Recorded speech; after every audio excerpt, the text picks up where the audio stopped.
incorporating multiple viewpoints and subject matter expertise towards effective and efficient solutions. The Collaborative Reform Initiative Technical Assistance Center, better known as CRI-TAC, provides critical and tailored technical assistance resources for state, local, territorial, and tribal law enforcement agencies on a wide variety of topics. It features a by-the-field, for-the-field approach while delivering specialized technical assistance using leading experts in a range of public safety, crime reduction, and community policing topics. CRI-TAC is a public service and offered at no cost to agencies. Keith has been a member of the Fraternal Order of Police for over 40 years and spent 31 years at the Joliet Police Department and retired at the rank of commander. Over his 4 decades in law enforcement, Keith has worn many different hats, some of which include working as a crisis negotiator, an incident commander for a NASCAR speedway, and upon his retirement, involved in labor issues with the Illinois FOP Labor Council. Anyone who's ever heard Keith speak knows of his passion for CRI-TAC and the great benefit it offers for growth and stability for agencies all across America. I'm Patrick Harris, National President of the Fraternal Order of Police, and this is the Blue View. Well, Keith, thanks for joining us today for the Blue View. Tell our listeners a little bit about yourself. Well, I did 31 years in Joliet Police Department. I retired there as a commander. After that, went through a stint with our FOP Labor Council. I was a union rep for the last probably 11 years. I still do that occasionally. And then I spend most of my time, working with the CRI-TAC project that we're involved in. You know, you talk about CRI-TAC, and I know we jokingly say that it's your middle name because you have such passion for CRI-TAC. Can you give our listeners just a little bit of an understanding of just what CRI-TAC is and what the Fraternal Order of Police's role is?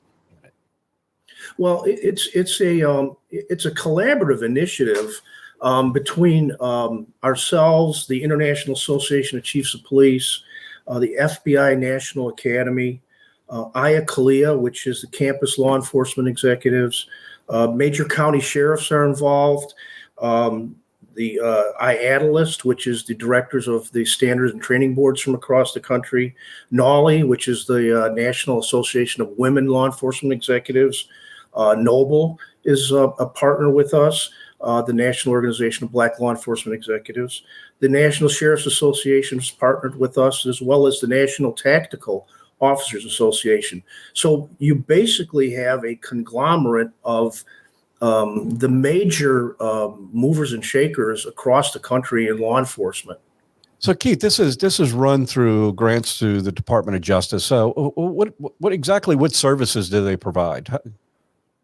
Well, there's probably about 27 different areas that the CRI-TAC program concentrates in, and it runs everything from de-escalation to officer wellness to assisting with data collection and data analysis.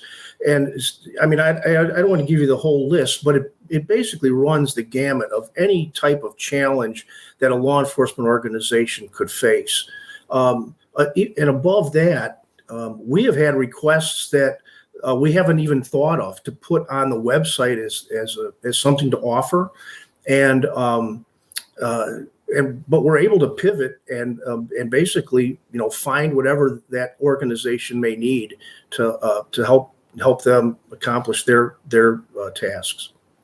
So if an agency has a specific problem, the first thing they do is they reach out, make a phone call. It doesn't really start with a phone call, but it does start with an email, a very simple email. So, for example, if an agency is looking for any type of assistance, they can basically go to the DOJ website, the COPS office website. And I tell people the best way to access this is just to Google Department of Justice CRI-TAC, CRI-TAC, and it'll come up on your browser. You click on it, it'll take you right to the website. That's probably the easiest way to find it. On the website, it explains everything you need to know about the program, how it's run. It's totally voluntary. So what happens is, as I said, someone will submit an email, and then within about a week, a representative from IACP will who is the major partner on this program, will set up a meeting. They'll call the agency, talk to the director, the agency head, whoever, and set up a meeting with the partners. And at that point is when the FOP really gets involved. I sit in on pretty much every one of those, we call them intake calls. And what we basically do is we triage the department's problem. And so, for example, an agency may say, our murder rates are out the window, and we can't understand why. We can do some data analysis, but we don't have enough special training in that area. Well, we can set them up with a subject matter expert who could then come in, sit down with their data analysis people, and help them work through the problem. So we've done stuff like that. When the program first started, de-escalation was a hot topic. And we had a lot of requests from agencies to do de-escalation training. And what we try to do is do a lot of train the trainer type of trainings. So, for example, we just don't want to go in and continually train an agency on de-escalation. What we prefer to do is send someone in there to train people on how to deliver de-escalation training to their agency and their other surrounding agencies. So it's kind of it's a broader brush when it comes to offering the services. So we do that quite a bit. The pandemic really kind of threw us for a loop because before the pandemic, we had a lot of face-to-face interactions, a lot of face-to-face trainings. And of course, that all came to an end. So we had a pivot to a web-based training platform. And, we didn't have a lot of experience doing it, so it was kind of a trial and error, but we found out that we were very successful, and the agencies were very happy with that type of delivery because they were in the same dilemma as the rest of the country. They couldn't afford to send people to training. They couldn't put people in rooms, so it worked very well. And then after that, now we got done with the pandemic. But what was interesting with the pandemic is because all the partners were involved, we had a real synergy going as to best practices out in the field on how to address issues with COVID. So, for example, we had to establish, a lot of agencies had to establish different cohorts throughout their agency so that officers wouldn't commingle with one another. So, as you can imagine, it wasn't just one shift catching COVID, it was the whole police department or the whole sheriff's office. So they had to do some creative scheduling, and we were able to assist agencies in doing that sort of thing. We had recommended a lot of, converting to 12-hour shifts so that you could keep, shifts apart from one another so that you wouldn't have that commingling and there wouldn't be a transfer of COVID in the organization. So we did stuff like that. Early on, as you can imagine, every agency across the country, plus all of our partners in CRI-TAC, were inundated with offers of assistance, such as, we would get a call, I've got 1 million masks sitting in a warehouse and I can get them to you in 2 weeks. And so we would have to look at those things and see, if they were legitimate offers or if, people were just taking advantage of the situation. So a lot of the partners during the COVID time were exchanging information on how to vet different vendors who were providing services for COVID, because there was a lot of underhanded type of activities going on. So, we did that. It was a quick pivot within the organization, within the project. And now as COVID's winding down, and the change in law enforcement as we're seeing it is occurring, we're now faced with issues in regards to recruiting and retention. So we're getting a lot of requests through CRI-TAC on, how do we better recruit officers? How do we better retain them? As we know, because our profession is changing considerably. There's a lot of moving parts to all of this, and a lot of different groups are involved on this collaborative effort to try and find solutions to these problems. But perhaps I think in every agency that's trying to get the most out of their budgets, there's a strong benefit to this one in the fact that it's run by the cops office. So this training is actually free to the agencies, correct? Yes, everything that is provided is free of charge. So yes, there's no costs involved in any of the subject matter experts that we would send, any of the time that the partners spend on the project, any travel that's involved. It's all provided through the cops office at no charge. Now, of course, the burden to the agency is that they have to provide their personnel, and sometimes that training costs do come into effect where they have to backfill for overtime and that sort of thing.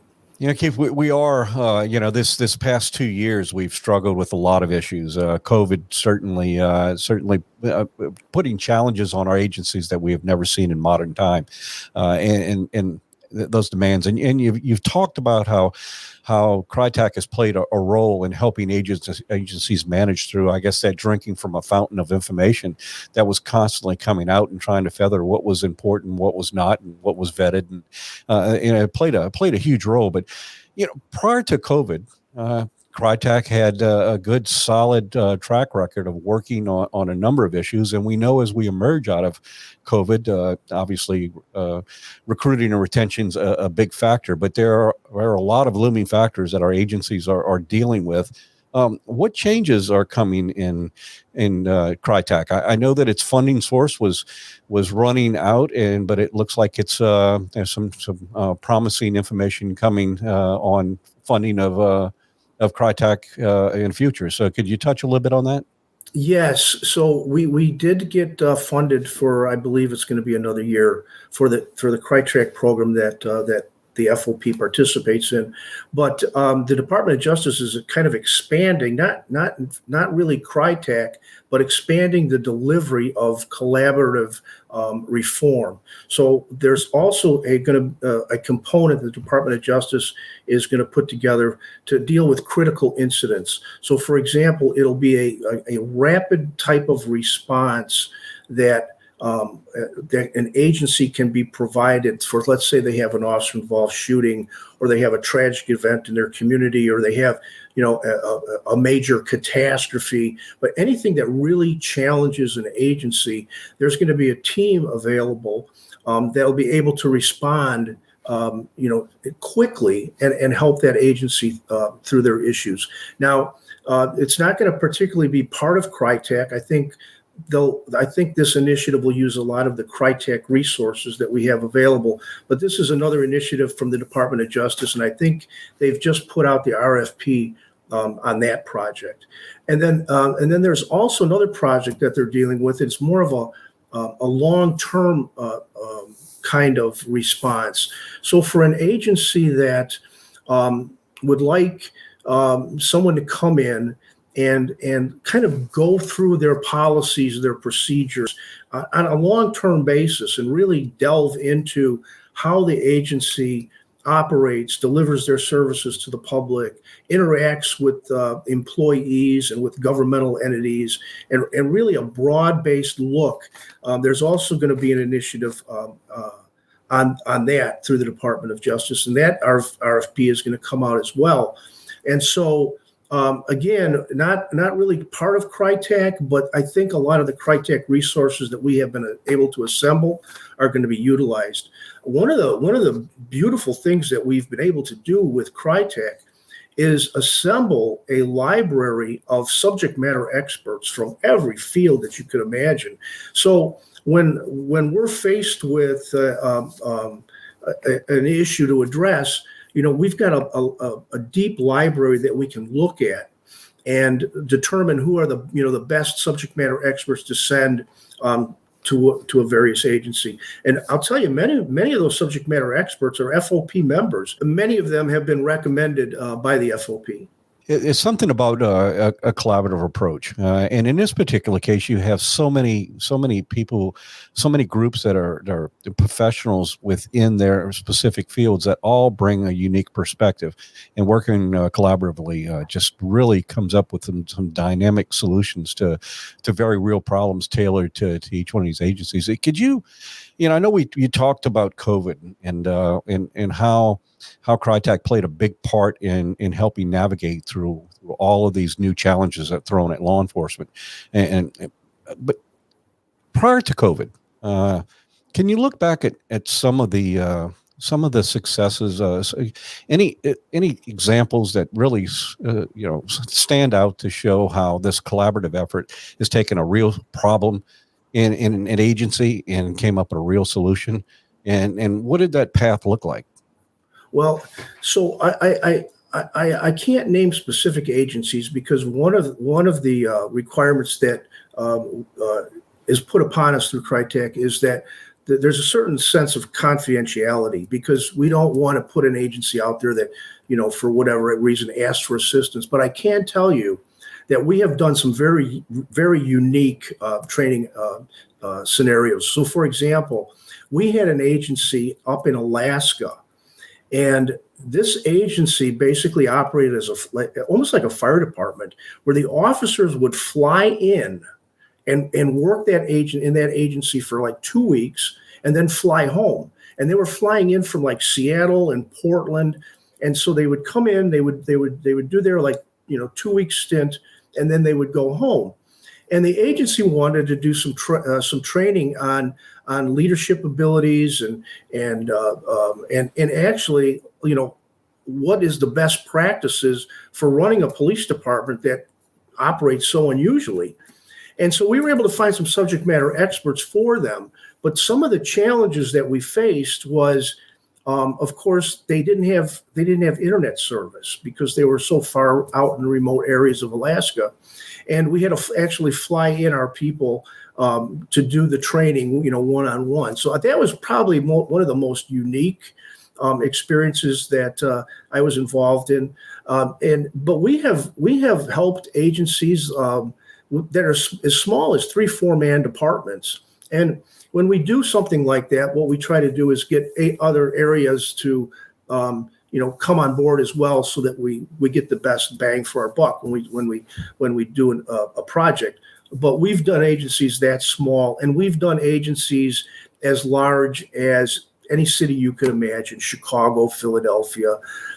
So we've kind of run the gamut on the size of agencies that we've been able to assist. One of the most interesting aspects of all this is we get a lot of requests from campus law enforcement organizations. And what I have found out is that through CRI-TAC is that the campus law enforcement is probably one of the most challenging jobs in our country because of their uniqueness, right? Working in that college atmosphere, many colleges are very open and liberal, and so it's a whole different way of doing policing. And also, what I found out is in a lot of areas across the country, the campus law enforcement isn't really given a lot of support from their organization, from their parent organization or college campus. So they're always really scrambling to get funding and get assistance on training. So we do a lot of campus law enforcement training as well. Tribal law enforcement is another very unique situation. We service tribal law enforcement across the country, and this has really been an eye-opening opportunity for me because of the way tribal law enforcement works and how they interact, or sometimes don't interact, with the law enforcement agencies that surround them. So that's been some very unique training opportunities as well. So agencies take advantage of this, but of course, the Fraternal Order of Police is a union, it's a representative organization. What role can in agencies? I mean, it's all spokes on a wheel. The workforce is just as engaged and encouraged, wants to encourage professional law enforcement as any other aspect with the agency as well. What role can a local Fraternal Order of Police, a local union, play in trying to pull these services into to their agency? Well, as it always stands, right? the labor organization or the association or the FOP or whoever it is that represent rank and file are always, negotiating with their governmental entities and their chiefs, their sheriffs for better pay, better wages, benefits, but in other areas too. We have a lot of our local FOP leaders that have recognized the need for training. And I've seen this more than once where, the local FOP will approach the city or the county or sheriff, and they'll say, look, we believe our officers need this training. It's sorely needed. Let's say it's de-escalation training, or maybe it's wellness, officer wellness, whatever the need is. And oftentimes, the pie is only so big, right? So, the response back is, well, we'd love to help you out, but we don't have the money. We can't afford to do this. Or worse yet, if we provide you training, then we can't provide you the benefits that you want. So this offers an opportunity for a local association leader, FOP leader, to be able to step forward and say, well, look, chief, look, sheriff, I have a solution for this. All you have to do is go to the CRI-TAC website and apply for funding, or not funding, but apply for assistance through CRI-TAC, and it won't cost our agency anything. And what is most beneficial is that you can tell your chief or your sheriff, your organization is a partner with CRI-TAC.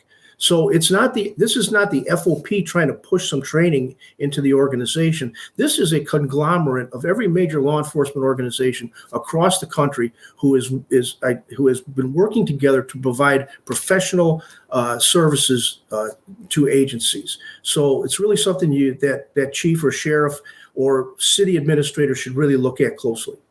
So really what CRI-TAC has done is taken away all of the excuses of fixing problems within agencies. You've got a resource here. You've got a resource here. The resource is free. The only thing you're investing is a little bit of time and an interest in trying to improve a specific issue or problem within your agency.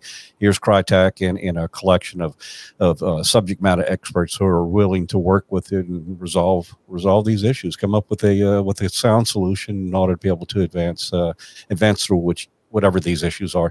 Keith, if I know you talked about it about going to the website, but where exactly should someone go if they want more information about signing up and participating in CRI-TAC for their agency? Well, I can offer you the website. It's cops.usdoj.gov/collaborative reform. Or better yet, if you really have a question or you need some guidance, just contact me and I will guide you through the process. I've done it probably 100 times, different agencies across the country, working to get them, into the system that they need. So you can get a hold of me. It's kturney@fop.org. And of course, if you go to our FOP.net website, there's a place to contact me there as well. Okay, great. And you also can go to www.fop.net, and that will also has a link to CRI-TAC as well, and it'll give you all the information you need. Keith, thank you for. I know we, it's kind of a running joke. We travel a lot with Keith, and he speaks at a lot of lodge meetings and talks about CRI-TAC, and we kind of refer to it as his middle name, but his passion is so apparent for helping agencies improve the quality of law enforcement within a community. So I thank you for what you do and constantly carrying that message of reasonable and affordable solutions to these problems. So again, thanks for joining us, and to our audience, thank you for joining us for this issue of this episode of Blue View, where we talk about the issues that are important to the men and women who suit up and show up in communities across this country every single day and make a difference in the lives of those they've sworn to protect and serve. Thank you.